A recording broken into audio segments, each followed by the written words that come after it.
الأطفال بيحبوا يكتشفوا جسمهم وأجسام الناس اللي حواليهم، يعني لو الأجسام دي مكشوفة بيحبوا يبصوا عليهم ممكن يكتشفوها. خليني أفهم إنه ده طبيعي جدا. المهم علينا إن احنا نفهم إن ده تطور وكمان نعرف نتعامل معاه بوعي وبهدوء. فلو كنت أم الولد خدي بالك من الكلام اللي هقوله دلوقتي. واحد، ممكن يحصل انتصاب للأولاد في وقت مبكر جدا، فمن الطبيعي ان ينتصب عضو طفلك مبكر حتى من عمر اسبوعين. ما تقلقيش. اتنين، ما تلبسيش ابنك ملابس ضيقة او ملفوفة جامد عند الاماكن الخاصة لان ده ممكن يألمه.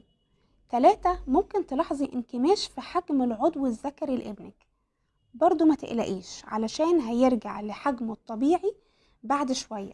طب ازاي اعرف ابني على الاعضاء التناسلية بتاعته؟ واحد، في البداية حاولي تفهمي طفلك ان الاعضاء الخاصة بتاعته دي اسمها ايه وايه دورها، وكمان ما ينفعش حد لا يشوفها ولا يلمسها غير ماما وبابا، حتى هو نفسه ما ينفعش يلمس الاماكن الخاصة بتاعته.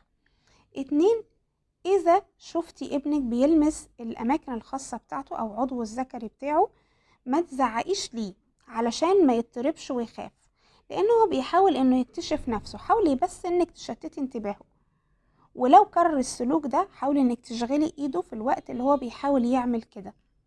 تلاتة، لو طفلك لاحظ انتصاب عضو الذكري بتاعه هيختلف الموضوع، يعني ممكن ده هيكون ملفت ليه او محير وممكن يسألك، فبسطي الإجابة ليه بكل بساطة بأنه العضو الذكري ده أحيانا بينتصب لما بيكون عاوز يدخل الحمام أو لسه صاحيين، وده حاجة طبيعية جدا.